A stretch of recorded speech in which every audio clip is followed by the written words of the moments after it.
वफाकी वज़ीर तिजारत जाम कमाल ने कहा है कि बाज़ लोगों को पाकिस्तान और बलूचिस्तान की तरक्की हजम नहीं हो रही। वज़ीर आला बलूचिस्तान के हमरा प्रेस कॉन्फ्रेंस में उनका कहना था कि वज़ीर आज़म शहबाज शरीफ ने हमेशा बलूचिस्तान को तरजीह दी।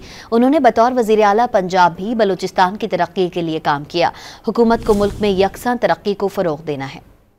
ये एक कंट्रीब्यूशन है जो प्राइम मिनिस्टर साहब आज से नहीं, इस प्रोजेक्ट से नहीं बल्कि पहले दिन से, और शायद इससे बहुत, जब वो चीफ मिनिस्टर पंजाब भी थे, वो इनिशिएटिव हमेशा बलूचिस्तान के हवाले से जब भी कोई एक शेयरिंग आया है, उन्होंने अपनी कंट्रीब्यूशन को एज ए सूबाई चीफ मिनिस्टर भी बलूचिस्तान के लिए दिखाया है और उसको प्रूव किया है। पिछले कुछ अरसे से चीज़ें जो बहुत ख़राबी की तरफ है, इनमें एक बहुत बड़ी वजह भी यही है कि लोग आने वाले दिनों में बलूचिस्तान के अंदर बहुत तरक्की को देखना पसंद नहीं कर रहे। ये सारे इकदाम जिसमें prime minister of Pakistan arm forces, सूबाई हुकूमत, वफाकी हुकूमत जो मिलकर कर रही है, उसके पीछे सिर्फ एक ही मकसद है कि हमने इन सारी चीज़ों को बेहतर कैसे करना है।